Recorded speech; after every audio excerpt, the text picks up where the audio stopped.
Quand les murs se referment, quand la solitude devient ton unique témoin, sache que ce n'est pas le monde qui t'a abandonné, c'est Allah qui t'invite à revenir à lui.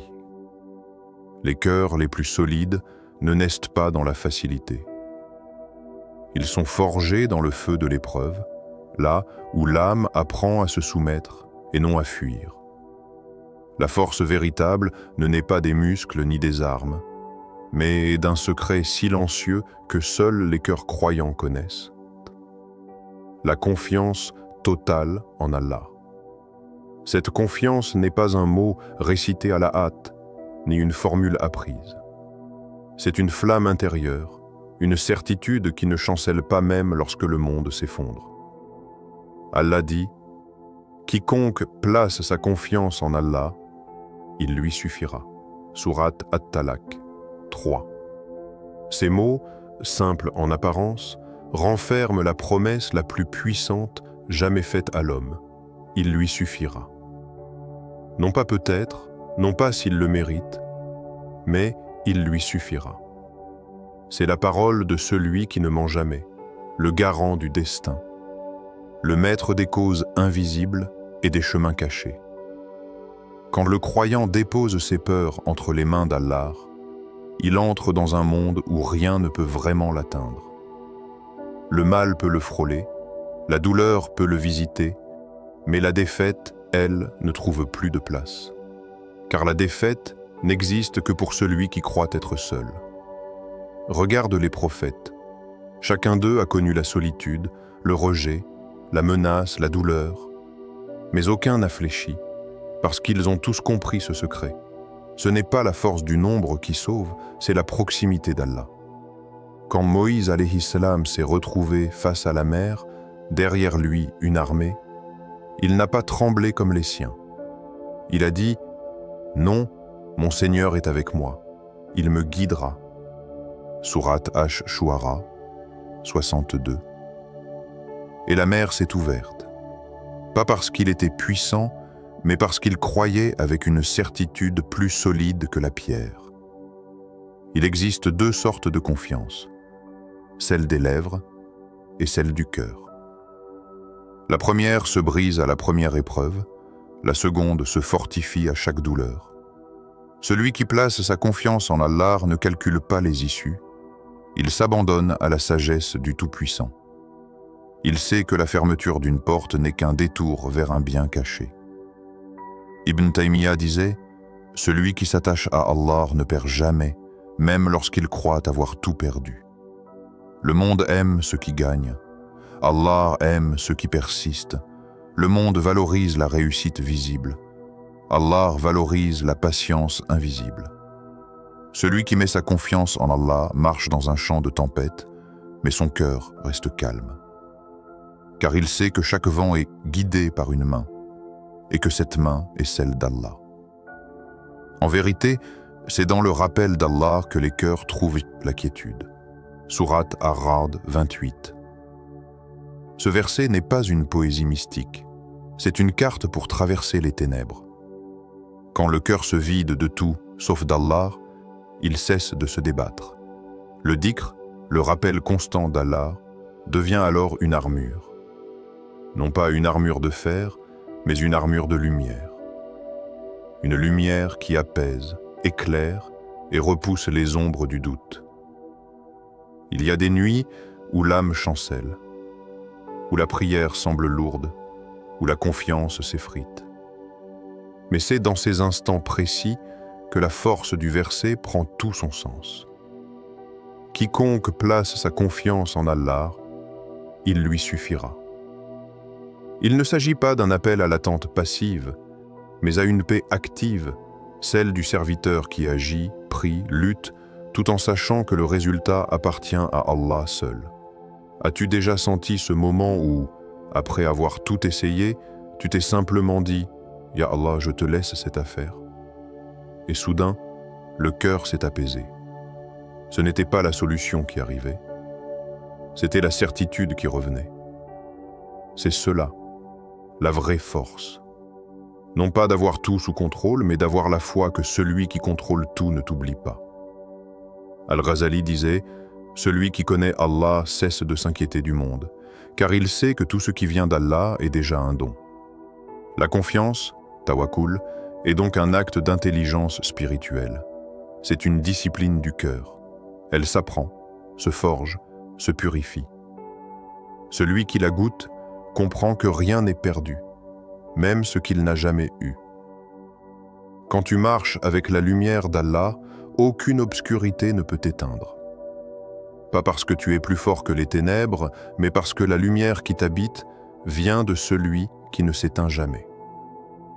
Alors, même si tout s'effondre autour de toi, même si les portes se ferment une à une, ta certitude reste debout, parce qu'elle ne repose pas sur ce monde, mais sur l'Éternel. Le prophète disait, « Si vous placiez votre confiance en Allah comme il se doit, il vous accorderait votre subsistance comme il la donne à l'oiseau. Il part le matin, le ventre vide, et revient le soir rassasié. » Tirmidhi.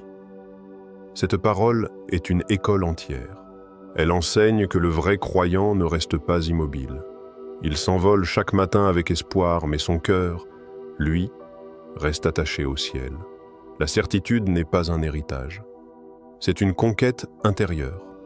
Et plus ton cœur s'attache à Allah, plus il devient inébranlable.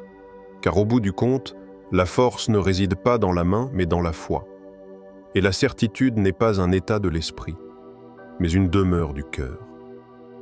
Il y a dans le cœur de l'homme un champ de bataille que personne ne voit. C'est là que se joue sa plus grande victoire, ou sa plus grande défaite. Ce champ, c'est son nafs, son ego, cette voix intérieure qui veut toujours avoir raison, être vue, être aimée, être servie. Et tant que tu ne l'as pas domptée, elle te possède. As-tu dompté ton ego, ou est-ce lui qui te domine? Cette question paraît simple, mais elle déchire les illusions. Car le nafs ne se manifeste pas seulement dans la colère ou l'orgueil. Il se cache aussi derrière la piété apparente, derrière le sourire humble, derrière les bonnes actions accomplies pour être remarquées. Al-Ghazali disait « L'âme est une bête rebelle.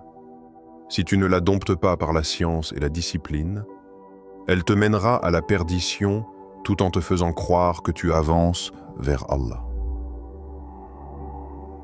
La psychologie du croyant ne commence pas par comprendre les autres, mais par se comprendre soi-même. Il n'y a pas de djihad plus difficile que celui du cœur, car c'est une guerre sans témoins, sans applaudissements, sans gloire extérieure. Mais c'est dans ce combat silencieux que se mesure la sincérité. Ton ego est ce qui t'empêche de reconnaître tes fautes. C'est lui qui murmure que tu mérites mieux, que tu pries assez, que tu fais déjà beaucoup. Il te pousse à chercher la reconnaissance dans les regards, à t'accrocher à l'image que tu donnes et non à ce que tu es réellement devant Allah. Ton cœur se nourrit-il du dhikr ou du regard des gens? Si c'est le regard des gens, alors tu vis dans une prison dorée, libre en apparence, enchaîné dans l'ombre. Mais si ton cœur trouve sa nourriture dans le dhikr, alors tu marches vers la vraie liberté, celle d'un cœur affranchi de tout, sauf d'Allah.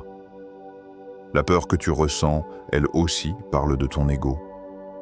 Car l'ego a peur de perdre.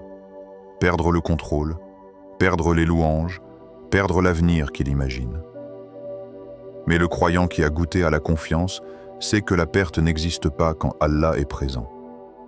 Chaque épreuve devient alors un miroir. Non pas pour te briser, mais pour te révéler. Chaque peur que tu ressens est une épreuve. Et chaque épreuve, un miroir de ta confiance en Allah. Quand tu paniques, ce n'est pas le monde que tu redoutes. C'est ton incapacité à remettre le monde entre les mains de celui qui le contrôle. Le cœur malade résiste à la volonté d'Allah, tandis que le cœur saint s'abandonne à elle avec sérénité. Ibn Qayyim disait « Celui qui connaît Allah voit dans chaque malheur un bien caché. » Ces mots sont le remède de toutes les âmes fatiguées. Car la connaissance d'Allah n'est pas un savoir intellectuel, C'est une lumière intérieure qui transforme ta perception de tout ce qui t'arrive. Quand tu le connais, tu ne vois plus la douleur comme une punition, mais comme un appel. Reviens à moi. Celui qui comprend cela vit dans une paix que rien ne peut troubler. Même dans la perte, il sent la présence. Même dans la chute, il sent la main qui le relève. C'est cela, la psychologie spirituelle, transformer le mal en rappel et le rappel en lumière. Mais le nafs, lui, déteste cette lumière. Il préfère l'ombre où il peut régner. Il veut décider, contrôler, être au centre. Et quand tu lui résistes, il se débat, se plaint, se cache derrière de nobles prétextes. Il te dit « Tu fais cela pour Allah ». Mais au fond, tu le fais pour être vu. Il te dit « Tu veux aider ». Mais en réalité, tu veux être reconnu. La lutte contre le nafs est une chirurgie du cœur sans anesthésie. Tu dois trancher tes intentions, élaguer tes désirs, jusqu'à ce qu'il ne reste que ce qui plaît à Allah. Il y a un moment, connu de ceux qui marchent sincèrement vers Allah, le moment où ils découvrent qu'ils ne peuvent être rien cacher à leur Seigneur. Pas leurs intentions, pas leurs justifications, pas même leurs doutes. C'est là que commence la vraie transformation, car la sincérité ne consiste pas à être parfait, mais à ne plus tricher avec soi-même. Ibn Ata'Allah as-Sakandari disait « Ton Seigneur ne te demande pas la perfection, il te demande la vérité. Cette vérité, c'est de reconnaître la fragilité de ton cœur et de la déposer humblement dans les mains du tout miséricordieux. Chaque épreuve, chaque humiliation, chaque silence imposé par le destin n'est pas une perte, mais une purification, car Allah ne brise jamais un cœur sans raison. Il le polit pour qu'il reflète sa lumière. Quand tu acceptes cela, ton regard sur la vie change. Tu ne cherches plus à tout comprendre, tu ne cherches plus à tout posséder, tu cherches à te libérer, et c'est là que ton ego recule.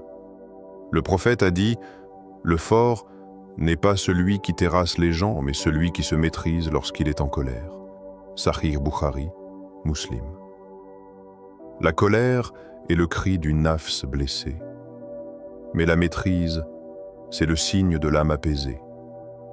Le vrai djihad n'est pas contre l'ennemi extérieur, mais contre celui qui habite ton propre cœur. Le jour où tu comprendras cela, tu ne verras plus tes faiblesses comme des échecs, mais comme des terrains d'entraînement spirituel. Chaque chute sera un rappel, chaque déception, une leçon, chaque silence d'Allah, une préparation à une réponse plus grande. Et tu sauras enfin que ton plus grand ennemi n'a jamais été à l'extérieur. Il portait ton nom et il priait à côté de toi. Le vent peut plier le roseau, mais il ne brisera jamais la racine qui plonge dans la foi. Car la foi n'est pas un mot. C'est une racine invisible qui s'enfonce profondément dans le sol du cœur. Les tempêtes du monde peuvent tout arracher, sauf ce qui est ancré en Allah. Il y a dans chaque croyant une part de roseau et une part de roc. Le roseau plie, il pleure, il cède, il chancelle sous la douleur. Mais la racine, elle, demeure silencieuse et ferme. C'est cette racine que le vent ne voit pas, la certitude. La certitude, c'est cette lumière intérieure que rien n'éteint. Elle ne vient pas de la force du corps, ni de l'éloquence de la langue, mais du lien intime entre l'âme et son Créateur. Quand le monde tremble, la certitude murmure « Ce n'est pas le chaos, c'est l'ordre d'Allah qui agit ». Le serviteur de la foi ne cherche pas à dompter la tempête. Il apprend à respirer au cœur de son rugissement, car il sait que la tempête ne vient pas pour le détruire, mais pour révéler la solidité de sa racine. Les prophètes furent les arbres les plus secoués, et pourtant les plus enracinés. Aucune rafale de rejet, aucune vague d'humiliation n'a pu les déraciner. Car leurs racines plongeaient dans la confiance absolue. Quand Ibrahim alayhi salam fut jeté dans le feu, le monde crut qu'il allait brûler.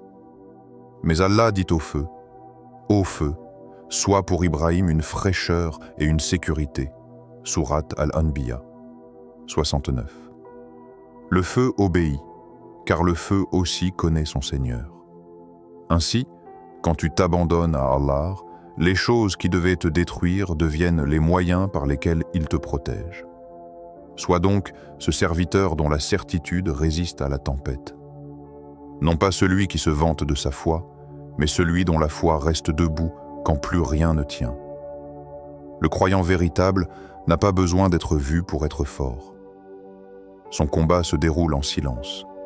Dans les nuits où il pleure entre ses prosternations, dans les jours où il sourit alors que le cœur saigne. C'est dans ce silence que se forge la véritable invincibilité. Car celui qui s'abandonne à Allah devient invincible, pas parce qu'il domine les autres, mais parce que plus rien ne peut le dominer. Il n'est plus esclave des regards, ni prisonnier des résultats, ni dépendant de ce que le monde lui prend ou lui donne. Regarde l'eau, elle s'adapte à tout ce qu'elle touche. Elle épouse la forme de chaque récipient sans jamais cesser d'être elle-même. Ainsi est le cœur du croyant, souple dans les circonstances, ferme dans sa foi. Le monde peut le contraindre, le blesser, le restreindre, mais il garde la clarté de son essence. Celui qui se confie à Allah devient fluide comme l'eau et solide comme la montagne. Il plie, mais ne rompt pas. Il tombe, mais se relève. Il pleure, mais continue d'avancer. Le prophète a connu les trahisons, les pertes, la douleur, et pourtant son cœur n'a jamais douté de la promesse d'Allah. Car il savait que la douleur n'est pas un signe d'abandon, mais un passage vers une élévation plus haute. Il existe une beauté que seuls les éprouvés connaissent. C'est la beauté du cœur qui a tout perdu sauf Allah. Ce cœur ne brille plus d'arrogance ni d'attente, il brille de paix. Il ne demande plus pourquoi, il dit simplement « Alhamdulillah ». Quand le croyant atteint cet état, la douleur ne le détruit plus, elle le sculpte. Chaque larme devient une pierre dans la forteresse de sa foi. Chaque perte devient une preuve de sa reliance. Et chaque silence d'Allah devient une conversation que seuls les cœurs éveillés comprennent. Ibn Qayyim disait, « Quand Allah veut t'élever, il t'éprouve. Quand il veut te purifier, il te dépouille. Et quand il veut t'approcher, il t'isole. » La tempête qui secoue ton existence n'est donc pas là pour t'éloigner de lui, mais pour t'y ramener par un autre chemin. Il faut parfois que le vent t'arrache tes appuis humains pour que tu t'accroches enfin à ton appui divin. Sois ce roseau qui se penche sous le poids du vent, mais qui murmure encore « Ya Allah, je t'appartiens ». C'est dans cette phrase que réside toute la liberté du monde.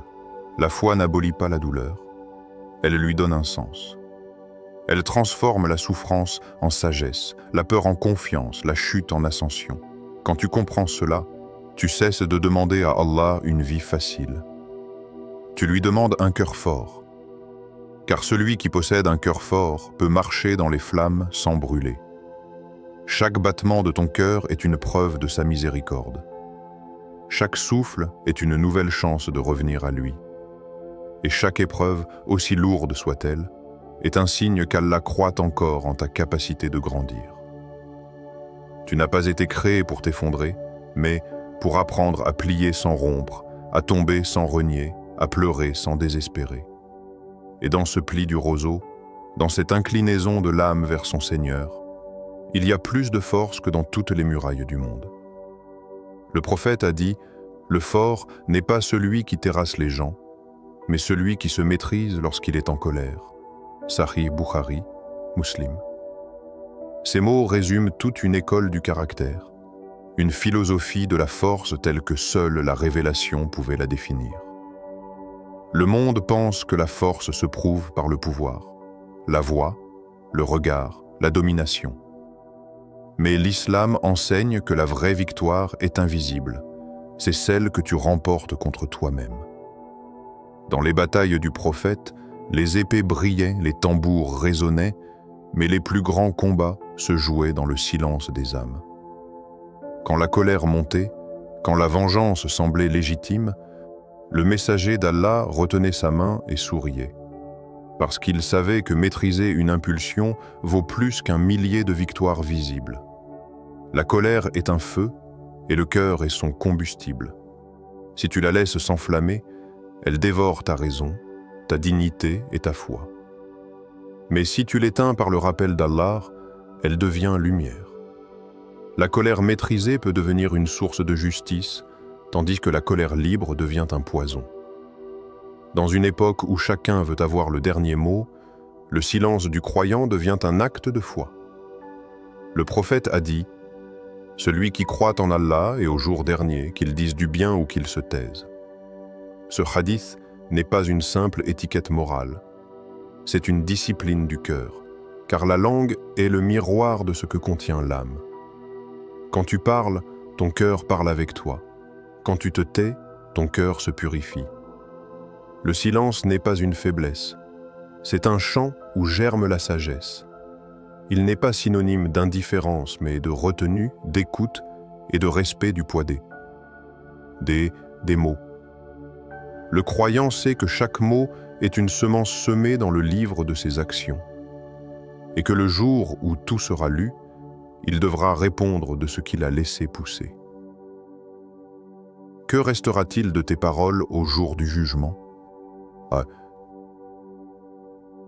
Cette question devrait précéder chaque phrase, comme un gardien posté à la porte de la langue. Le prophète n'a jamais élevé la voix par orgueil. Même face à l'injustice, son calme déroutait ses ennemis. Car il tirait sa force non de la réaction, mais de la maîtrise. La maîtrise de soi n'est pas un don, c'est un exercice spirituel quotidien. Respirer quand tout pousse à répondre, sourire quand la colère gronde, pardonner quand le cœur brûle de rancune. C'est là que se mesure la foi. Pas dans les paroles grandioses, mais dans le silence qui éteint le feu intérieur. Ibn Qayyim disait « La patience n'est pas d'attendre que la douleur passe, mais de rester stable et fidèle pendant qu'elle te traverse. » Et Al-Ghazali ajoutait « Celui qui se connaît reconnaît la source de ses colères, et celui qui connaît sa colère apprend à revenir vers Allah. » Le croyant n'est pas celui qui ne s'énerve jamais, mais celui qui, au moment de la tempête, se souvient qu'Allah le regarde. Il ne nie pas sa colère, il la transforme. Il ne réagit pas par l'ego, il répond par la conscience. Chaque émotion est une épreuve déguisée. La colère teste ta maîtrise.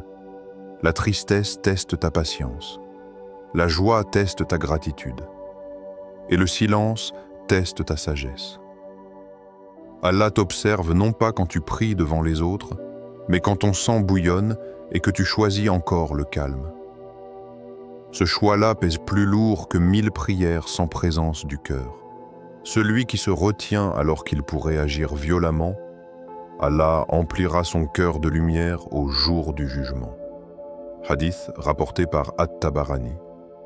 Chaque fois que tu retiens une parole blessante, tu gagnes un degré spirituel. Chaque fois que tu pardonnes, tu construis un pont entre ton âme et la miséricorde divine. Le silence du cœur soumis n'est pas un vide. C'est un espace où Allah parle. Quand tu fais taire tes émotions, tu entends les vérités que la colère t'empêchait de percevoir.